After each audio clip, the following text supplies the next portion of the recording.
দর্শক, মোহনা টেলিভিশনের নিয়মিত আয়োজন ভিন্ন মাত্রা আলোচনা অনুষ্ঠানের পক্ষ থেকে আমি নজমুল হক নান্নু আপনাদের স্বাগত জানাচ্ছি। আমাদের এই আলোচনা অনুষ্ঠানে আমাদের আমন্ত্রণে যারা উপস্থিত হয়েছেন তাদের সাথে আপনাদের পরিচয় করে দেওয়ার পূর্বে আজকে যে বিষয় নিয়ে আমাদের কথা হবে সেই বিষয়টা আপনাদেরকে জানাই। আমাদের এখানে জলাবদ্ধতা, বন্যা, বর্ষা, প্রাকৃতিক দুর্যোগ আছে, এটার উপর আমরা কথা বলবো। এরপরে শিক্ষা ব্যবস্থা এবং তার সংস্কার। যদিও আমরা জানি যে এই স্বল্প সময়ের মধ্যে এত বড় একটি বিষয় নিয়ে সম্পূর্ণ কথা বলা যাবে না, কিন্তু সমস্যা সমাধানের ইঙ্গিত তো আমরা দিতে পারি। আজকে যারা আলোচনা করবেন আমাদের আমন্ত্রণে দুজন বিশিষ্ট শিক্ষাবিদ, জ্ঞানী, বুদ্ধিজীবী, তাদের সাথে আমরা পরিচয় করে দিই। প্রথমেই doctor Tahmina Akter, vice chancellor, Rabindra বিশ্ববিদ্যালয়, শাহজাদপুর, সিরাজগঞ্জ। এরপর ডক্টর আব্দুল লতিফ মাসুম, তিনিও ভাইস চ্যান্সেলর ছিলেন বরিশালে। তিনি একজন গবেষক, তিনি একজন লেখক, বুদ্ধিজীবী, রাজনীতি বিশ্লেষক। এই দুজনেরই আমাদের অত্যন্ত ঘনিষ্ঠ জন হিসেবে পরিচিত। ডক্টর তাহমিনা আক্তার, উনিও ঢাকা বিশ্ববিদ্যালয়ের প্রফেসর এবং এখানে একজন অত্যন্ত জ্ঞানী ব্যক্তি হিসেবে ছিলেন, এখন নতুন দায়িত্ব গ্রহণ করেছেন। স্বাগত আপনাদের দুজনকেই আজকে আমাদের এই আলোচনায়। এর সাথে আরেকটি বিষয় শুধু দর্শক জানিয়ে রাখি, আমাদের এই অনুষ্ঠানটি সরাসরি সম্প্রচারিত হচ্ছে।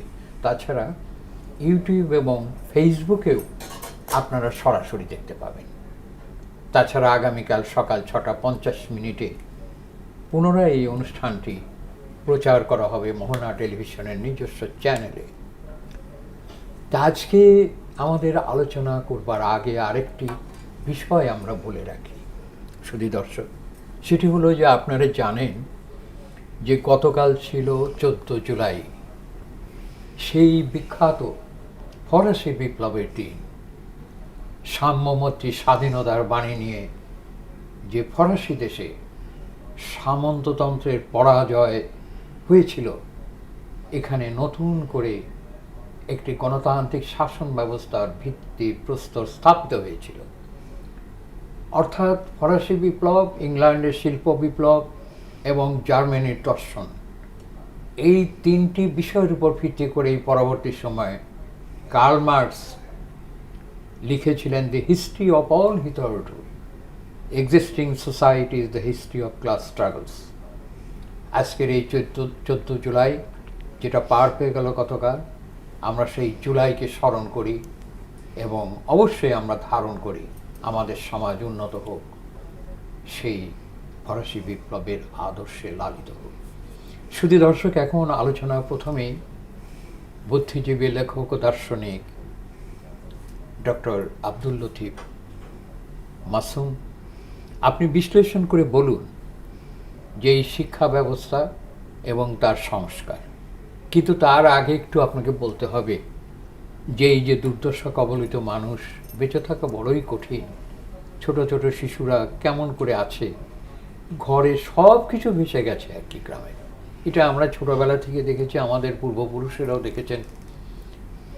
কতদিন, কবে এইসব দুর্দশা দূর হবে, কবে দুর্নীতি দূর হবে, কবে এই একটা গভর্নমেন্ট আসছে, এর আগে সমস্ত কিছু লুটপাট করে নিয়ে গেছে। আর আমাদের দেশের এই দুর্দশা, জলাবদ্ধতা, বন্যা, বর্ষা, প্রাকৃতিক দুর্যোগ, আপনি খুব সংক্ষেপে একটু বিশ্লেষণ করে বলুন। ধন্যবাদ। আমাদের অগ্রজ পুরুষ আপনি, এবং রাজনৈতিকভাবে আপনার গভীর এবং অতীত যে সমৃদ্ধ অভিজ্ঞতা, তা দিয়ে আপনি দুটো জিনিসকে সমন্বিত, একত্রিত বা উপস্থাপনায় একত্রে নিয়ে এসছেন দুটো বিষয়। একটি হলো প্রাকৃতিক দুর্যোগ, আরেকটি হলো শিক্ষা ব্যবস্থা। খুব কাকতালীয়ভাবে আপনার কথাটার সমর্থনে কিন্তু আজকের এই মুহূর্তের বাংলাদেশ সেই অভিজ্ঞতা, সেই সংকট অতিক্রম করছে। যেমন ধরুন, আজকে এইচএসসি পরীক্ষা চলছে, সেই এইচএসসি পরীক্ষা বাধাগ্রস্ত হয়েছে চট্টগ্রাম বোর্ডের শিক্ষা মানে পরীক্ষা কার্যক্রম একেবারেই মানে সাময়িকভাবে বন্ধ করে দেওয়া হয়েছে। এবং অন্যান্য জায়গায় এরকম একটা প্রাকৃতিক দুর্যোগের কারণে যে অবস্থা, যে বিপর্যয়, যে যোগাযোগ বিচ্ছিন্নতা, অসন্তোষ সৃষ্টি হতে পারে, তাই হয়েছে। জি, শিক্ষা ব্যবস্থা তাহলে পরে এটা তো সত্যি কথা যে আমরা তো আকাশে বসবাস করি না, অথবা আমরা পাতালে বসবাস করি না, আমরা এই বাংলাদেশে প্রাকৃতিক দুর্যোগপ্রবণ বাংলাদেশে অবস্থান করি।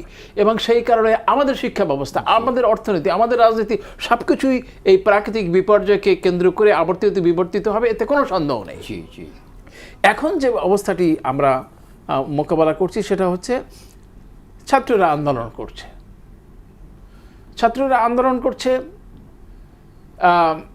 এটির আমরা দুটো দৃষ্টিভঙ্গি দিয়ে দেখতে পারি।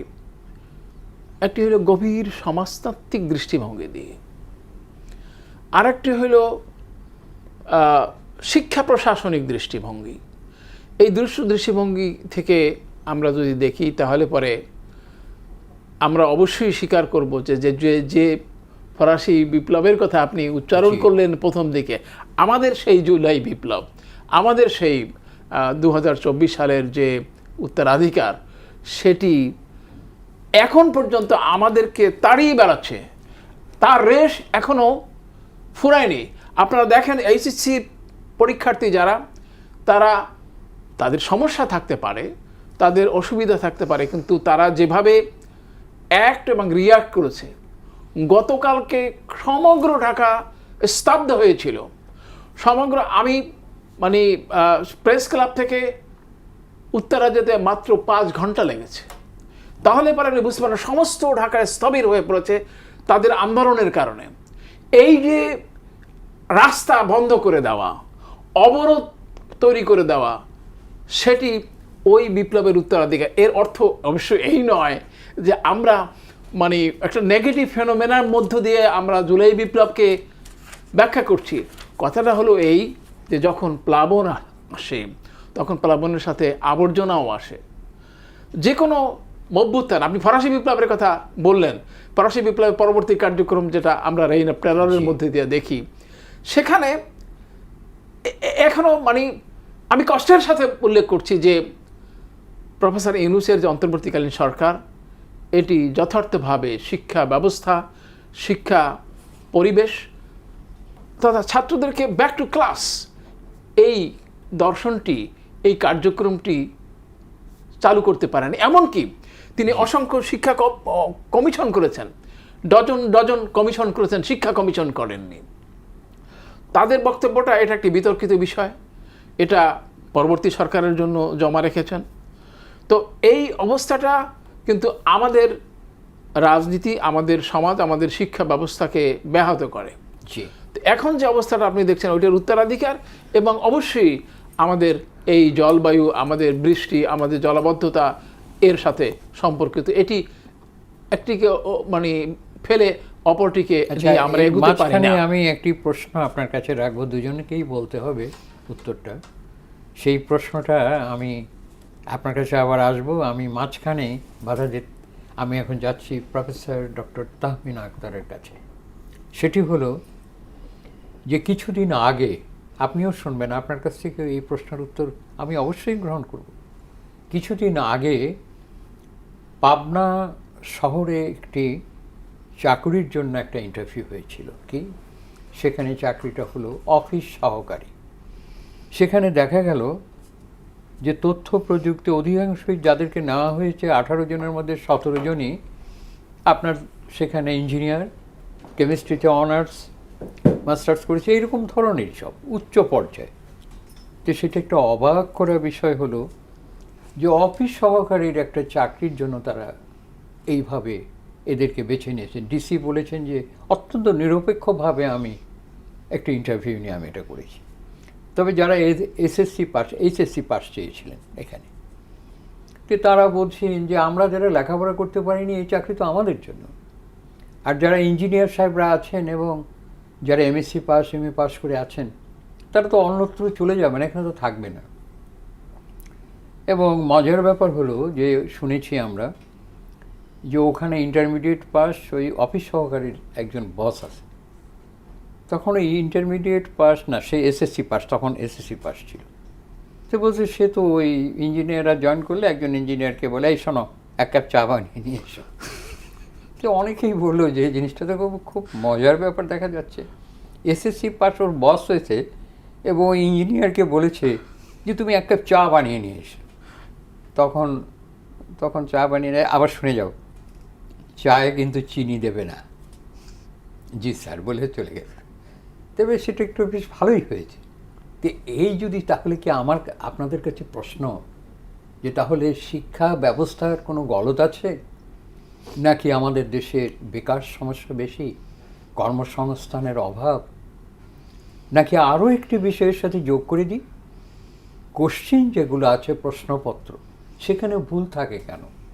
তাহলে যারা আপনি এটা লিখে নেবেন, যারা অত্যন্ত অভিজ্ঞ মানুষ তাদের কাছেই প্রশ্নপত্র তৈরির জন্য দেওয়া হয়েছে, তারা যদি এটা ভুল করে থাকেন এর চাইতে দুঃখ, বেদনা এবং লজ্জার বিষয় কি আর কিছু হতে পারে?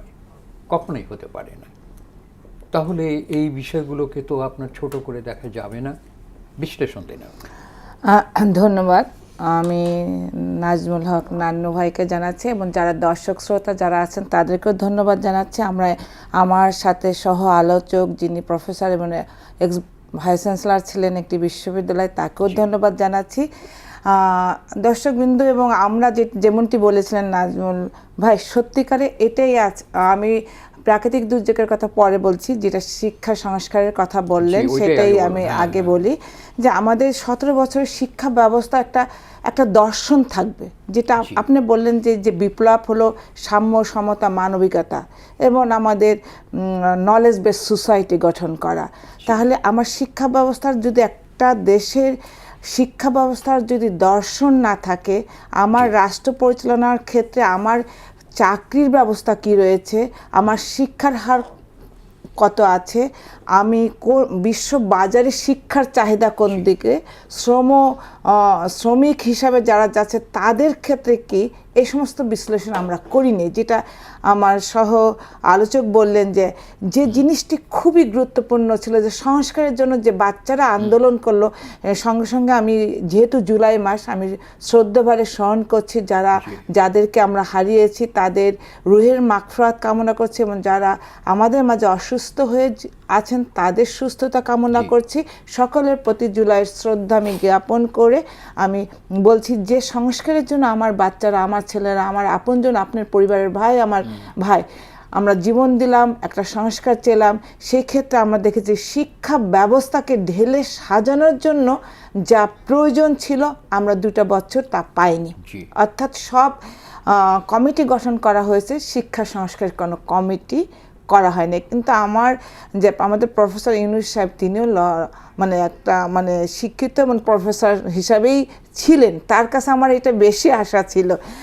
এখন যেটা হয়েছে, এখন বর্তমান সরকার যে 31 দফা কর্মসূচি, সেখানে স্পষ্ট বলা হয়েছে যে কোনমুখী শিক্ষা ব্যবস্থা হবে।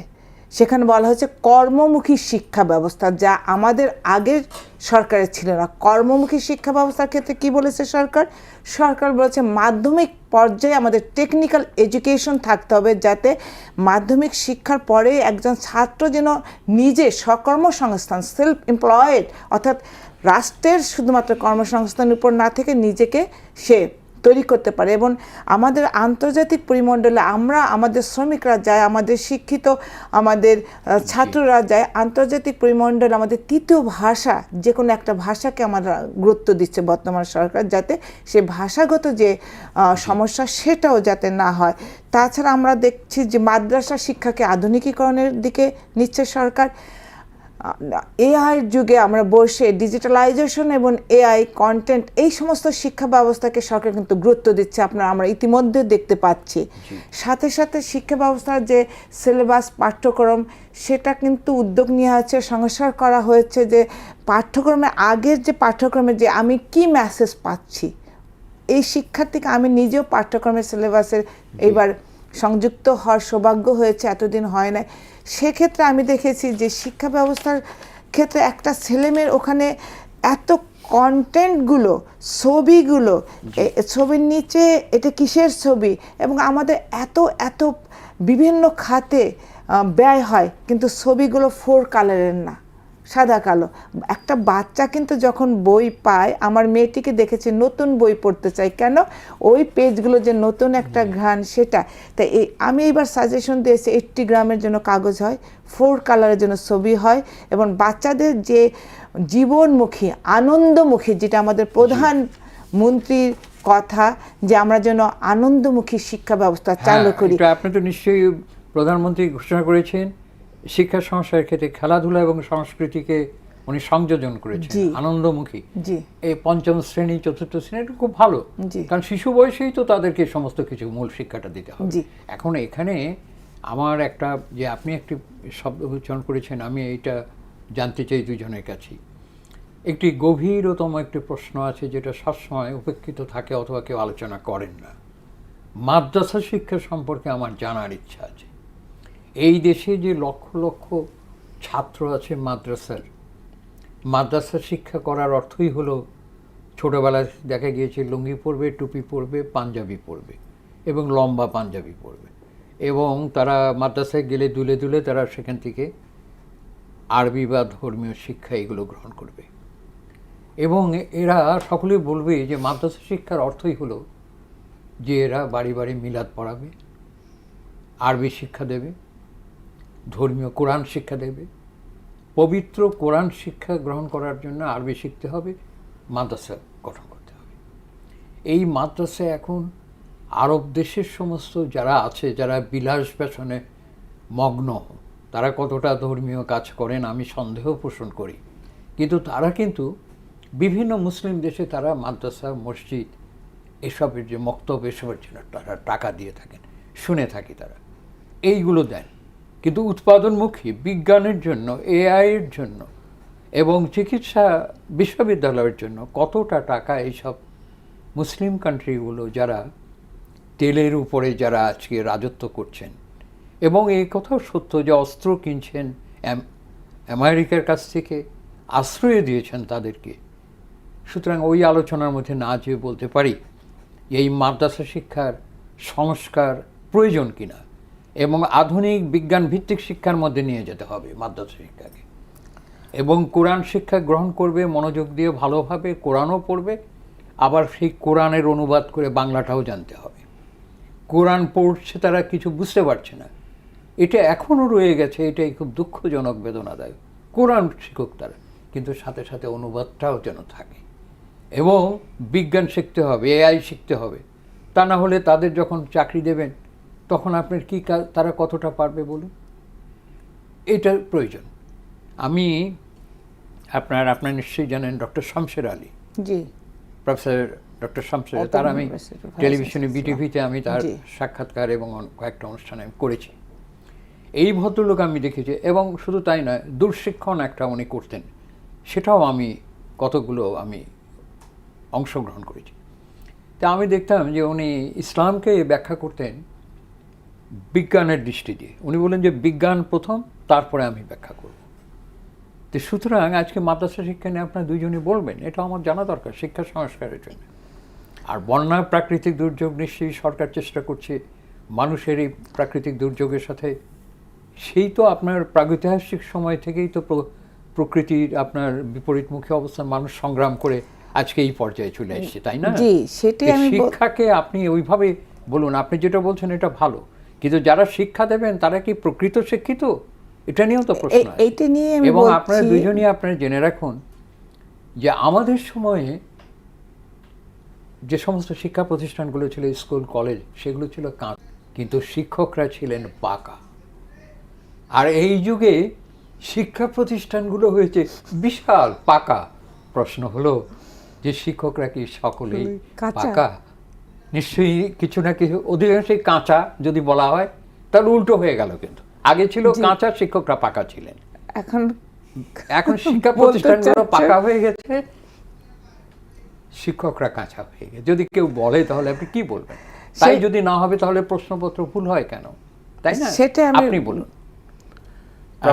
আমি প্রথমেই বলতে চাই, শিক্ষা ব্যবস্থার মতো একটা মৌলিক অসম্ভব রকমের রাষ্ট্রীয় বিষয়, এর সাথে আমি প্লিজ আরেকটুখানি বলি, আপনি একটু শুনবেন।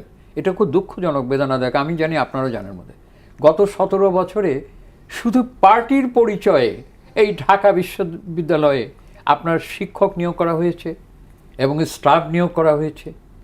কত যে রাজশাহী বিশ্ববিদ্যালয়ের সমস্ত জায়গায় শিক্ষা প্রতিষ্ঠান এবং সরকারি চাকরি একেবারে নিচে থেকে শুরু করে উপরে।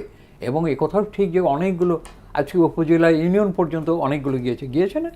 যেমন আপনার শিক্ষাক্ষেত্রে সহকারী আপনার এডুকেশন অফিসার বিভিন্ন ধরনের, এবং স্বাস্থ্য, অনেক কিছুই গিয়েছে। সব এই 17 বছর একটা দলীয় ভিত্তিতে হয়েছে। এবং সবচেয়ে বেদনাদায়ক হলো দলীয় ভিত্তিতে আমি জানি, আপনিও ইতিহাস পড়েছেন আপনারা, সেটা হলো যে হিটলার কিন্তু অর্ধশিক্ষিত মানুষকে কিন্তু কোথায় শিক্ষক বানায়নি। সে ফ্যাসিস্ট ছিল, কিন্তু ফ্যাসিবাদী হিসেবে পরিচিত বিশ্বে। এবং আমি যতটুকু জানি ফ্রাঙ্কো, আমি এটার উপরে তো লিখতাম আর কি, ইন্টারন্যাশনাল অ্যাফেয়ার্সের উপরে, দৈনিক বাংলা, পূর্বদেশ এবং বিভিন্ন পত্রিকায় শত লিখি। ফ্রাঙ্কো কিন্তু এটা করতেন না যে না শিক্ষা প্রতিষ্ঠানগুলো যদি অর্ধশিক্ষিত দেয় তাহলে তো অর্ধশিক্ষিত হয়ে যাবে, এবং ওরা তো অর্ধশিক্ষিত মানুষটা তো আরও বেশি বিপজ্জনক। দেখে এই চিন্তাটা কিন্তু তাদের মধ্যে, কিন্তু আমাদের দেশে কিন্তু সেটা হলো না, উল্টো হয়ে গেল। আমি যেটা বলছিলাম সেটা হচ্ছে যে বিষয়টি মৌলিক এবং রাষ্ট্রিক, একই সাথে সংবেদনশীল। যে রাষ্ট্রটি হলো, সেই রাষ্ট্রটি সৃষ্টির পরে তার নাগরিক সাধারণ কিভাবে গড়ে উঠবে রাষ্ট্রিক আদর্শে, সোভিয়েত ইউনিয়নে তার আদর্শ অনুযায়ী রাষ্ট্র ব্যবস্থার শিক্ষা ব্যবস্থা পুনর্গঠিত, পুনর্লিখিত, পুনর্মূল্যায়িত হয়েছে। এবং সেই আদর্শ অনুযায়ী যাতে পুঁজিবাদী মানসিকতা বৃদ্ধি না পায়, যাতে মানুষ সাম্য, মৈত্রী, স্বাধীনতার দিকে আগায়, অর্থাৎ যে কোনো একটি রাষ্ট্রের আদর্শ অনুযায়ী সেই দেশের শিক্ষা ব্যবস্থা প্রণীত হবে। কিন্তু আপনি যথার্থই বললেন যে আপনি দেখেন যে গত 50 বছরে আমাদের শিক্ষা ব্যবস্থা অন টেস্ট, এটা নিয়ে এক্সপেরিমেন্টের কোনো শেষ নেই। মানে 72 থেকে শুরু করে 75 পর্যন্ত তারা একটা পর্যায়ে অতিক্রম করেছে। এবং জিয়াউর রহমানের সময়টা আপনি লক্ষ্য করেছেন যে শিক্ষা ব্যবস্থাকে একটু সুশৃঙ্খল পর্যায়ে আনার জন্য, বিজ্ঞানমুখী করার জন্য, গণমুখী করার জন্য নানা কার্যক্রম হয়েছে। কিন্তু আবার সেই 17 বছরে আবার সর্বনাশের প্রান্ত সীমায় পৌঁছে গেছে, যেমনটি আপনি বললেন। যেরকম অর্ধশিক্ষিতরা গিয়ে এখন মাদ্রাসা শিক্ষা সম্পর্কে এখন আমাদের শিক্ষা ব্যবস্থার দিকে যদি লক্ষ্য করি তাহলে পরে অসম্ভব রকম বিয়োগান্তক অবস্থা লক্ষ্য করি। সো ডিভাইডেড ইংলিশ শিক্ষা ব্যবস্থা, যেমন ধরেন ইংরেজি মাধ্যমে যে সমস্ত স্কুলগুলো বাংলাদেশে আছে তারা একটি ঘরানা। মাদ্রাসা শিক্ষা ব্যবস্থার যে ব্যাপারটা আছে সেটার মধ্যেও নানামুখী প্রবণতা। আপনি দেখেন যে আলিয়া মাদ্রাসা, কওমি মাদ্রাসা, এটা বড় ধরনের দ্বিতীয় বিভাজন। আর সাধারণভাবে আমাদের যে সাধারণ শিক্ষা ব্যবস্থা, সেটি আপনি যদি ভাগ করেন তাহলে মোটা দাগে 3টে ভাগে ভাগ করা যায়। এটার মধ্যে প্রথম কথাটাই হলো যে কর্মমুখী শিক্ষা ব্যবস্থা, যেটা আজকে বিএনপির প্রোগ্রামে রয়েছে। আচ্ছা, এই কর্মমুখী শিক্ষা ব্যবস্থার জন্য আমরা আবার কথায় আসবো, আমরা একটু বিরতিতে যাব। আচ্ছা শ্রুতি দর্শক, আমরা একটু বিরতিতে যাব, অনুগ্রহ করে আপনারা আমাদের সাথে থাকবেন। আমি যেমনটি বলছিলাম যে বাংলাদেশের শিক্ষা ব্যবস্থা বিভাজিত, 3টি বড় পর্যায়ে এই শিক্ষা ব্যবস্থার বিভাজনটি আমরা লক্ষ্য করি। সাধারণ শিক্ষা, যেমন স্কুল, কলেজ, মাদ্রাসা, সাধারণ শিক্ষা রয়েছে। এবং আর একটা শিক্ষা হলো মাদ্রাসা শিক্ষা, আর একটা শিক্ষা হলো ইংলিশ মিডিয়ামের শিক্ষা। তাহলে পরে একটি রাষ্ট্রের নাগরিক সাধারণ যদি এইভাবে বিভাজন নিয়ে তৈরি হয়, তাদের রাজনৈতিক দৃষ্টিভঙ্গি, তাদের আদর্শিক দৃষ্টিভঙ্গি, তাদের নৈতিক দৃষ্টিভঙ্গি মানে পৃথক হতে বাধ্য। আপনি দেখেন সমাজে আজকাল মোল্লা এবং মাস্টারের একটা বিতর্ক আছে। এই মাদ্রাসা যারা পড়ে তাদের বলে যে এরা তো মোল্লা, এরা কিচ্ছু জানে না, এরা অথর্ব। কিছুটা সত্যতা তো অবশ্যই আছে। বড় জোর মিলাদ শরীফ পড়ে। আবার যারা মাস্টার তাদেরকে মোল্লারা বলে যে এরা তো সর্বনাশ হয়ে যাচ্ছে, এটা নাস্তিক হয়ে যাচ্ছে, এরা মানে গোল্লায় যাচ্ছে আর কি। আর ইংরেজি শিক্ষা তাদের কিন্তু মানে ধরা ছোঁয়ার মাইরে আর কি। তো যেটাকে আমরা স্টেট বিল্ডিং বলি এবং ন্যাশনাল বিল্ডিং, এটা রাষ্ট্র গঠিত হওয়ার পরে স্টেট বিল্ডিং মানে ইনফ্রাস্ট্রাকচার ডেভেলপ করা, দালান কোঠা, রাস্তা মানে এভাবে ইনফ্রাস্ট্রাকচার তৈরি হওয়া। আর যে ন্যাশনাল বিল্ডিংয়ের যে আসল কাজ সেটি হচ্ছে শিক্ষা ব্যবস্থার মাধ্যমে, যেমনটি বিএনপি বলছে, কর্মমুখী শিক্ষা ব্যবস্থার তৈরি করা। এখন অবশেষে যদি দেখা যায় যে রাষ্ট্রবিজ্ঞান পাশ করে লক্ষ লক্ষ বেকার রয়েছে, চাকরি আছে কলেজে ধরেন 5,000, রাষ্ট্রবিজ্ঞান সম্পর্কিত মানে এনজিও বা বিভিন্ন গভর্নেন্স সিস্টেমে সেখানে আপনি আরও 5,000 অ্যাকোমোডেট করছেন। আচ্ছা, আপনি একজন শিক্ষাবিদ এইভাবে যেমন ধরেন সাধারণ শিক্ষার মাধ্যমে অপরিকল্পিতভাবে গ্রাজুয়েট তৈরি করেছে, উচ্চশিক্ষিত মানে বেকার তৈরি হচ্ছে। আপনি বলতে চাচ্ছিলেন না মাদ্রাসা শিক্ষা ব্যবস্থার কথা আমরা যেমনটি আপনি বললেন, সেখানে তো আমাদের সিলেবাস কারিকুলাম ঢেলে সাজাতে হবে। অর্থাৎ শুধু মাদ্রাসা শিক্ষা মানে আমার কেবলমাত্র ধর্মীয় শিক্ষা না, আমার জীবন ব্যবস্থাতে সায়েন্স দিয়ে শুরু করা। ইসলাম তো সায়েন্সের সাথে অতপ্রতভাবে জড়িত। সেখানে যে আমি যেমনটি বলবো ন্যাশনাল ইউনিভার্সিটি, এই ইউনিভার্সিটির আন্ডারে যতগুলো কলেজ আছে সেই কলেজগুলোর যদি শিক্ষা ব্যবস্থাগুলো আমি দেখি, আমি 2-1টা কলেজে যেতাম, সেখানে অনার্স কোর্স চালু আছে, 2টা রুম আছে, যে রুমে 200 জন স্টুডেন্ট বসতে পারে, 50 জন উপস্থিত থাকে, 30 জন। প্রশ্নটা আপনারা দুজন বলছেন না কেন? এই প্রশ্নপত্র ভুল করছে যারা, এটা আচ্ছা, প্রশ্নপত্র যাদেরকে দেওয়া হয়েছে, এখানে তো মন্ত্রী মহোদয় প্রশ্ন করেন না, প্রশ্ন করেন আমাদের একটা পরীক্ষা কমিটি থাকে, সেই পরীক্ষা কমিটি অনেকে জড়িত থাকে, এতগুলো চোখ, কিভাবে এই প্রশ্ন দুটো ভুল হলো, এটা কিন্তু একটা তদন্ত করা উচিত আমি মনে করি। কারণ এটা একটা সেনসিটিভ, বাচ্চাদের জীবন মরণ সমস্যা, এরা পরবর্তীতে ভর্তি হবে। এদের একটা তদন্ত কমিটির সাথে একটি প্রস্তাব আমরা 3 জন দিতে পারি, একজন চক্ষু বিশেষজ্ঞকে রাখা দরকার। আর আরেকটা, আপনি যেমনটি বলেছিলেন যে আমি আজকের এই সংস্কার যেহেতু আলোচনা এবং আমাদের ক্লাইমেট যে আমাদের ডিজাস্টার, আমি মনে করি বর্তমান সরকারে ইউনিসেফ কর্তৃক দেখা গেছে যে সারা বিশ্বে 3 কোটির উপরে বাচ্চারা এই ক্লাইমেটের কারণে তাদের পড়াশোনাটা বিঘ্ন ঘটে। আমাদের দেশে 12 লাখ শিশু এইরকম হয়। তাহলে সরকারকে কি করতে হবে? ক্লাইমেট রেজিলিয়েন্স এডুকেশন সিস্টেমের রোডম্যাপ তৈরি করতে হবে। সেই রোডম্যাপ কোন কোন এলাকায় কখন ক্লাইমেটগুলো চেঞ্জ হয় এবং কী ধরনের ইম্প্যাক্ট পড়ে সেই অনুযায়ী আমাকে ব্যবস্থা করতে হবে। এবং আমাকে কি করতে হবে, ওই যে ক্লাইমেট চেঞ্জের ফলে যে তাদের ইম্প্যাক্টগুলো হয়, তাহলে অল্টারনেটিভ সিস্টেমে আমার পরীক্ষাটাকে কখন নিলে এই ক্লাইমেটটা আমাদেরকে, যেহেতু আমরা বাংলাদেশের দুর্যোগ প্রবণ এরিয়া হিসাবে আছি, এই জিনিসটা আপনি জেনে অবাক হবেন যে এই ক্লাইমেট মানে এই যে ডিজাস্টার, এর ফলে দীর্ঘমেয়াদী শিশুদের ইম্প্যাক্ট ফলে কীরকম ইম্প্যাক্ট। প্রথমত অনেক দিন তারা স্কুলে যেতে পারে না, সপ্তাহ, মাসের পর মাস, তখন সে শিশু শ্রমে নিয়োজিত হয়। একবার যদি শিশু শ্রমে নিয়োজিত হয়ে যায়, কাঁচা সে আর ফেরত আসে না। দ্বিতীয়ত মেয়েদের অবস্থা কি হয়, বাল্য বিবাহ, যেটা এক্সিস্টিং সমাজে আছে, আমরা এখনো সম্পূর্ণ প্রিভেন্ট করতে পারিনি, সে বাল্য বিবাহ হচ্ছে। তৃতীয় কি হচ্ছে, কিছু ছেলে চলে যাচ্ছে খারাপের দিকে, নেশার দিকে।